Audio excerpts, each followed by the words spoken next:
Hello everyone and welcome back to my channel. In today's video I'm going to be doing Charlie's makeup, and we're just doing a super soft, really natural, simple makeup. I just feel like this is what suits her the most. So with the brows, I'm going to be just filling them in super lightly. She's got pretty good got pretty good brows anyway, so just using the Anastasia brow powder, and then I'm going to go in with the Boho Brows brow soap and just really fluff up those brows and make them look really fluffy basically.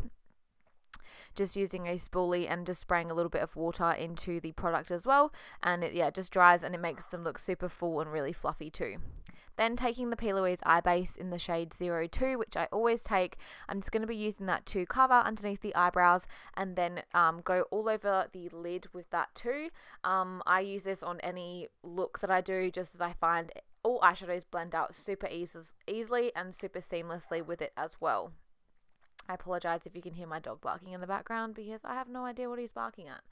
Then with the eyes, I'm going to be taking the Be Perfect Clientele palette, and I'm going to be taking the shade, what shade is that? It is Dirty Tan. So I'm going to be focusing that in the outer corner, and then I'm going to be mixing Tan Lines from Makeup Geek and Brick from Anastasia Beverly Hills, and I'm going to be using those two to blend out the edges of it and kind of go towards the inner corner of the eye as well. I find that these two colors mixed together kind of make a really nice light brown sort of shade, and it just blends the other color out really nicely as well. Yeah, I'm obsessed with this combo for just like a really soft neutral colored eye look, because it's not too dark but it still gives you a little bit of definition through the crease, and also a little bit of color too. Then I'm going to be taking the highlighter shade from the Be Perfect Stacey Marie Original palette, which is the shade Sinner, and I'm going to be packing this all over the lid. Then over the top of that, I'm going to be taking the Jordana Tiscia Base and Sparkle in this shade Stargazer, and I'm just going to be applying this all over the lid where I put the Sinner shade. These two shades work really well together. I feel like because the eyeshadow is kind of a little bit creamy, it makes it super easy for the other pigment to stick over the top.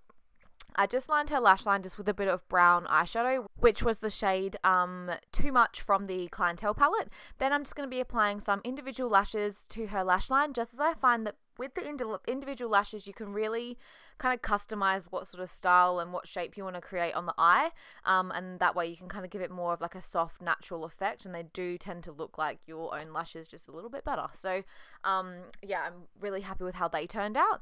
Then I'm just wiping away any excess like fallout or oils on her skin, and I'm just going to be applying the Laura Mercier Radiance primer, but I chose the Radiance bronze. As you can see, she's quite tan, so the Radiance primer, the normal one, would probably be a little bit too light for her face, and obviously you don't want the face to be looking white under the foundation, so I decided to use the bronze shade, and it gave her like a super nice glow, and it's also kind of like a moisturizer as well, so it does tend to just kind of give a little bit of like just like hydration to your skin.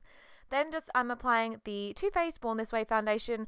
I have no idea what shade this is because I think I mixed about 3 or 4 shades together. The main 4 that I tend to use are light beige, warm beige, golden beige, and snow.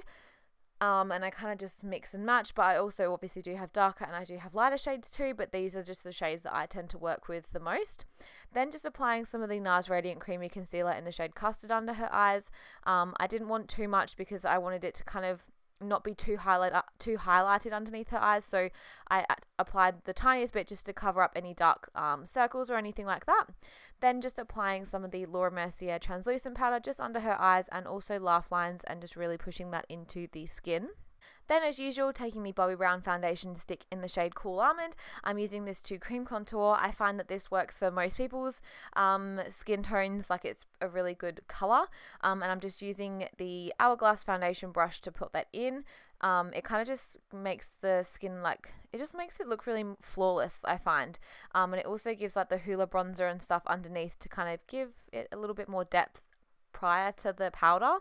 I don't know, it's like what it looks like. Then I'm going to be taking the Australia's Fresh and Flawless powder and just lightly patting that onto her face, as I still kind of wanted to be quite glowy.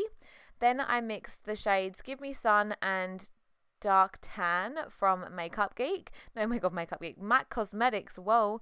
And I'm just using this to bronze up her face. Obviously, I wanted it to be a super bronzy, glowy, soft look, so we are loading up the bronzer right now. Then I'm just wiping away her under eye bake, and I'm just using MAC Warm Soul Blush, and also add a little bit of Hot Mama Blush too, just to kind of give her a little bit of a more of a glow to the cheeks. Then taking Oh Darling from MAC, and also one of the Bobbi Brown highlighting, like they're like, it's almost like a little cube highlighting, I think it's just a highlighting powder. I'm not too sure what the shade is as it's rubbed off on the back, but I think it was like Radiant Bronze or something like that. I think there's only 3 to choose from, so one of them more golden sort of tones. Then I'm just taking that dirty tan underneath her lash line again, just to even out the top and the bottom of the eyes. Nothing too dark, as I wanted it to still stay super natural. Then I'm going to be blending out the outer corners of the eye where the P. Louise base meets the foundation, and just blending those out with that dirty tan shade as well, kind of blending it towards her temples a little bit more. Then I just took the MAC Vanilla Pigment for Inner Corner Highlight, and then I'm just lining her lips with the MAC Strip Down Lip Pencil, and I'm going to be using MAC Yash Lipstick, and then the Fenty Beauty Fenty Glow Lip Gloss. Oh my god, that is a tongue twister and a half over the top of it, as I wanted to have like super nice glossy lips. I then just apply some of the Kat Von D setting spray all over her face, and here we have the final look. I add a little bit of glow to the chest because obviously we want it to be glowy. But yeah, if you like this video, please like and subscribe. I had a really fun time doing something a little bit different that's not full glam. So yeah, hope you guys liked it, and I'll see you all in my next video. Bye!